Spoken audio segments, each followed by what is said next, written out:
स्वागत है। आज हमारे सामने है अर्थशास्त्र का एक प्री बोर्ड प्रश्न पत्र 12वीं क्लास का। अब शायद आप सोच रहे होंगे कि हम एक स्कूल का पेपर क्यों हल कर रहे हैं। हाँ, ये सवाल आ सकता है। क्योंकि इसके हर सवाल में मेरा मानना है एक ऐसा बड़ा आइडिया छिपा है जो हमारी रोजमर्रा की जिंदगी और देश की अर्थव्यवस्था को चलाता है। बिल्कुल। आज हम सिर्फ सही जवाबों से कहीं आगे जाने वाले हैं। इस पेपर के बहाने हम वो सिद्धांत समझेंगे कि बाजार कैसे काम करते हैं, सरकारें नीतियां क्यों बनाती हैं। और एक देश की आर्थिक सेहत का आखिर मतलब क्या होता है। सही। तो ये सिर्फ एक पेपर का विश्लेषण नहीं होगा, बल्कि अर्थव्यवस्था की पूरी कहानी को परत दर परत समझने की एक कोशिश होगी। और शुरुआत सबसे छोटी इकाई से करेंगे। हाँ, मतलब आप और हमसे, एक उपभोक्ता और एक फर्म कैसे फैसले लेते हैं। तो चलिए इस कहानी के पहले हिस्से में उतरते हैं। चलिए। तो पहला ही सवाल बड़ा मजेदार है। स्टील के मूल्य में वृद्धि से पेन की मांग में होगी, और जवाब दिया है कमी। मुझे ये थोड़ा अजीब लगा। मतलब स्टील और पेन का सीधा सीधा क्या लेना देना। देखिए, यहाँ पर एक छिपा हुआ कनेक्शन है। आपको थोड़ा सोचना पड़ेगा। मान लीजिए पेन बनाने में जो निब लगती है वो स्टील की है। अच्छा, हाँ, हो सकता है। तो अगर स्टील महंगा हुआ, इसका मतलब पेन बनाने की लागत वो बढ़ गई। बिल्कुल। और जब लागत बढ़ेगी तो कंपनी क्या करेगी? वो शायद पेन की कीमत भी बढ़ा देगी। सही। और अर्थशास्त्र का सबसे पहला नियम है, जब किसी चीज की कीमत बढ़ती है तो आमतौर पर लोग उसे कम खरीदते हैं। अच्छा, तो ये एक पूरा चेन रिएक्शन है। स्टील महंगा हुआ जिससे पेन की लागत बढ़ी, फिर पेन महंगा हुआ और इसलिए लोगों ने उसे कम खरीदा। बिल्कुल। तो ये मांग को प्रभावित करने वाले कारकों में से एक हो गया उत्पादन की लागत। हाँ। इसी से जुड़ा एक और सवाल है, वो लागतें जो अल्पकाल में परिवर्तित नहीं होती। उत्तर है स्थिर लागत। ये क्या भला है? ये किसी भी बिजनेस की, कह सकते हैं, सबसे बड़ी मजबूरी भी है और ताकत भी। Fixed cost. Fixed cost. सोचिए एक रेस्टोरेंट है। लॉकडाउन के दौरान भले ही एक भी ग्राहक ना आया हो, उसे अपनी जगह का किराया तो देना ही पड़ रहा था, है ना? हाँ, और शायद जो परमानेंट स्टाफ था उसकी सैलरी भी। बिल्कुल। तो ये वो लागत है जो आपका बिजनेस चले या ना चले आपको देनी ही पड़ती है। मशीन का खर्चा, फैक्ट्री का किराया, ये सब स्थिर लागतें हैं। समझ गया। ये वो लागत है जो बिजनेस को चलाती भी है और दबा भी सकती है। सही कहा। अब आते हैं उस जगह पर जहां ये सब लागत और मांग पूर्ति की लड़ाई होती है, यानी बाजार।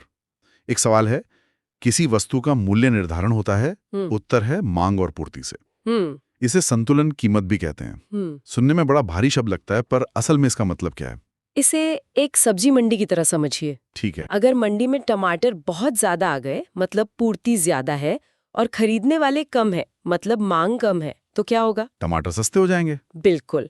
और अगर टमाटर कम है और खरीदने वाले बहुत सारे, तो कीमत आसमान छू लेगी। हाँ। तो संतुलन कीमत वो जादुई पॉइंट है जहां जितने टमाटर बिकने के लिए आए हैं उतने ही लोग उन्हें उस कीमत पर खरीदने के लिए तैयार हैं। अच्छा, मतलब न टमाटर बर्बाद हुए, न कोई ग्राहक खाली हाथ गया। बिल्कुल, बाजार खुश, सब खुश। वाह। और इसी बाजार में कुछ फर्में ऐसी भी होती हैं जिन्हें मूल्य स्वीकारक या प्राइस टेकर कहा जाता है। ऐसा क्यों? वो अपनी कीमत खुद तय क्यों नहीं कर सकती? यहाँ बात हो रही है एक ऐसे बाजार की जहाँ हजारों किसान एक ही जैसा टमाटर बेच रहे हैं। इसे अर्थशास्त्र में पूर्ण प्रतियोगिता कहते हैं। अच्छा। अब ऐसे में अगर कोई एक किसान कहे कि भाई मैं तो अपना टमाटर 100 रुपए किलो बेचूंगा, जबकि बाकी सब 50 में बेच रहे हैं, तो क्या कोई उससे खरीदेगा? कभी नहीं। बस उसकी कोई ताकत ही नहीं है कि वो अकेले बाजार की कीमत को बदल सके। उसे चुपचाप बाजार में तय हुई 50 रुपए की कीमत को मानना ही पड़ेगा, स्वीकार करना ही पड़ेगा। मतलब वो बाजार की विशाल नदी में एक छोटी सी नाव की तरह है जो लहरों की दिशा नहीं बदल सकती। बहुत अच्छा उदाहरण है, बिल्कुल यही बात है। अच्छा, अभी तक हमने उपभोक्ता के खरीदने और फर्म के बेचने की बात की, लेकिन कोई व्यक्ति कोई चीज खरीदता ही क्यों है? एक सवाल है उपयोगिता की विशेषताओं पर। ये उपयोगिता या यूटिलिटी क्या है? उपयोगिता का सीधा सा मतलब है किसी भी चीज से मिलने वाली संतुष्टि या सेटिस्फैक्शन। और इसकी सबसे मजेदार बात यह है कि ये पूरी तरह से व्यक्तिगत होती है, सब्जेक्टिव होती है। जैसे मेरे लिए सुबह की पहली कप चाय से मिलने वाली उपयोगिता अनमोल है। हाँ, बिल्कुल। शायद 100 रुपए के बराबर, लेकिन वही चाय दोपहर में मुझे शायद 10 रुपए की भी संतुष्टि ना दे। मतलब ये समय और हालात के साथ बदलती रहती है। जैसे सर्दियों में हीटर की उपयोगिता बहुत ज्यादा है, पर गर्मियों में तो शून्य। बिल्कुल, और इससे आप किलो या मीटर में माप नहीं सकते। ये एक मनोवैज्ञानिक एहसास है। अच्छा। अर्थशास्त्री बस इसी उपयोगिता को समझने की कोशिश करते हैं कि एक उपभोक्ता अपनी सीमित आय में ज्यादा से ज्यादा संतुष्टि कैसे हासिल करे, और यहीं पर उपभोक्ता संतुलन का आइडिया आता है। हाँ, ये 6 अंक का बड़ा सवाल भी है। इसे बिना उदासीनता वक्र और बजट रेखा जैसे भारी शब्दों के समझा सकती हैं? जरूर। इसे ऐसे समझिए, आपकी जेब में 100 रुपए हैं। ठीक है, ये मेरी बजट रेखा हो गई। बिल्कुल। और आपको समोसे जो 10 रुपए का है और जलेबी जो 20 की है, दोनों बहुत पसंद है। ये आपकी पसंद है। अब आप इन 100 रुपए को कैसे खर्च करेंगे कि आपको सबसे ज्यादा खुशी मिले? शायद 4 समोसे और 3 जलेबी, या 6 समोसे और 2 जलेबी। कोई एक कॉम्बिनेशन जो बेस्ट हो। हाँ, तो उपभोक्ता संतुलन वो पॉइंट है जहाँ आप 100 रुपए में समोसे और जलेबी का वो कॉम्बिनेशन खरीदते हैं जो आपको सबसे ज्यादा खुशी देता है, और आपका एक भी पैसा बर्बाद नहीं होता। बस यही है उपभोक्ता संतुलन। बहुत खूब। तो हमने देखा कि ये एक व्यक्ति और एक फर्म कैसे सोचते हैं, लेकिन अर्थशास्त्र को समझने के लिए कुछ और औजारों या कॉन्सेप्ट्स की जरूरत पड़ती है। जैसे एक सवाल है स्टॉक और प्रवाह में अंतर। ये अक्सर लोगों को कंफ्यूज करता है। यहाँ बस समय का नजरिया समझना है। स्टॉक को एक निश्चित समय बिंदु पर, एक पॉइंट ऑफ टाइम पर मापा जाता है। जैसे मैं आपसे पूछूं कि आज शाम 5 बजे आपके बैंक खाते में कितने पैसे थे। ये एक स्टॉक है। आपकी संपत्ति, देश के गोदामों में रखा अनाज का भंडार, ये सब स्टॉक है। और प्रवाह? प्रवाह को एक समय अवधि में, एक पीरियड ऑफ टाइम में मापा जाता है। जैसे आपको हर महीने कितनी तनख्वाह मिलती है, या उस नदी से प्रति सेकंड कितना पानी बह रहा है। अच्छा, तो आय और खर्च प्रवाह हुए। बिल्कुल। सबसे अच्छा उदाहरण है एक पानी की टंकी।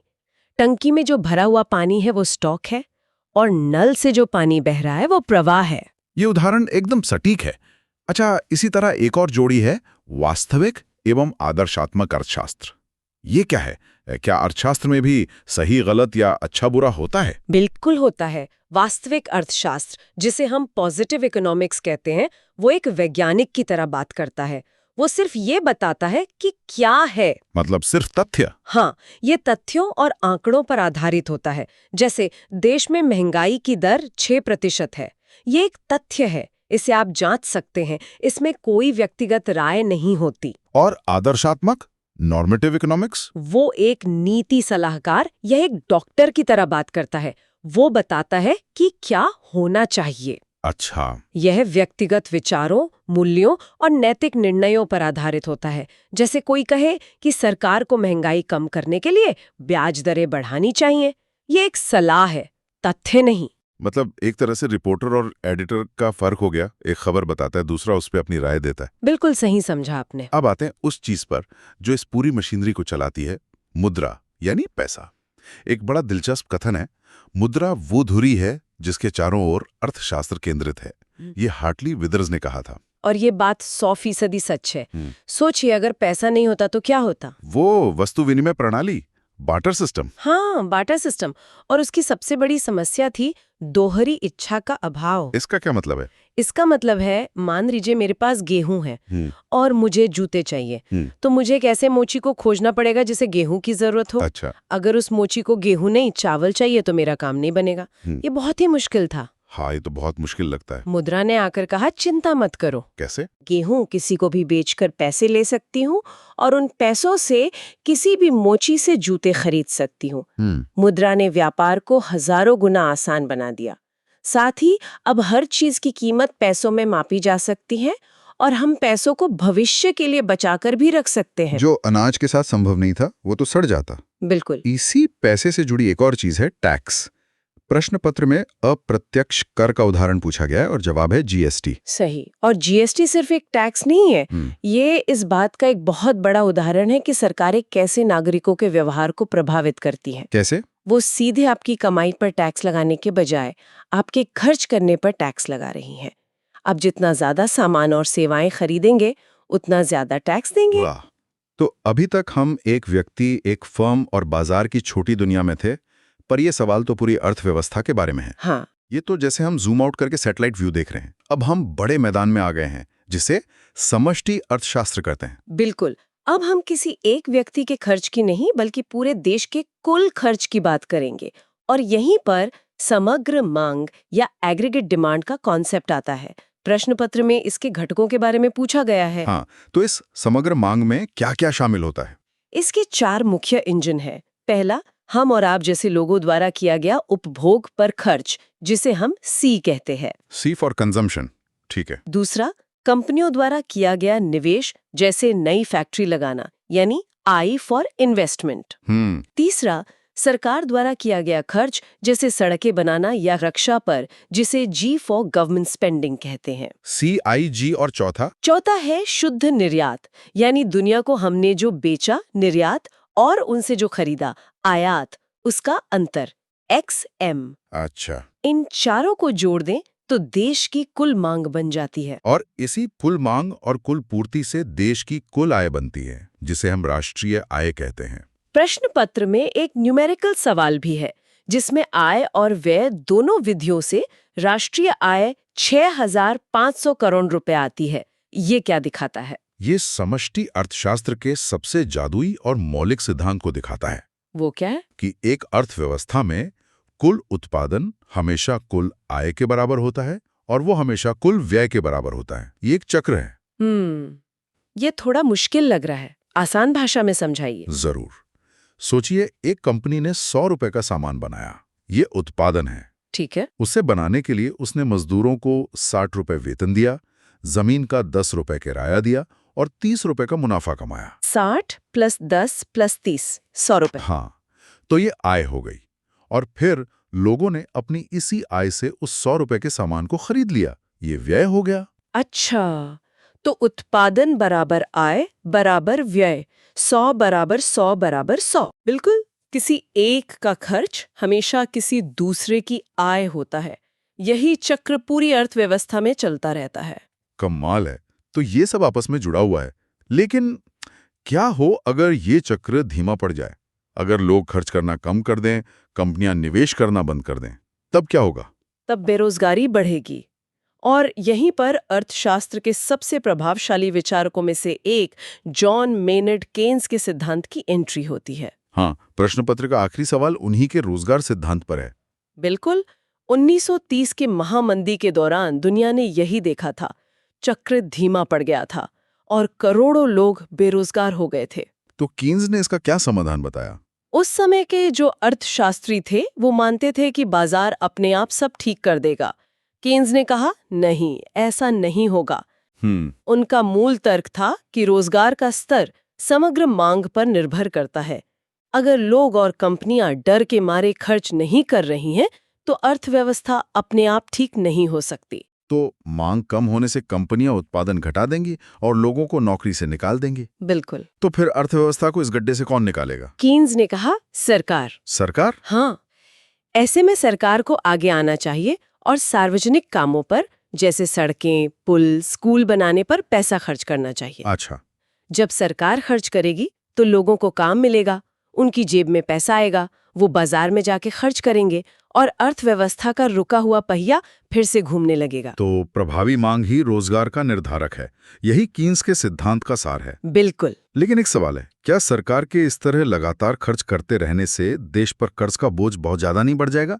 क्या ये खतरनाक रास्ता नहीं है? ये एक बहुत ही जरूरी सवाल है और कीन्स के सिद्धांत की सबसे बड़ी आलोचना भी यही है।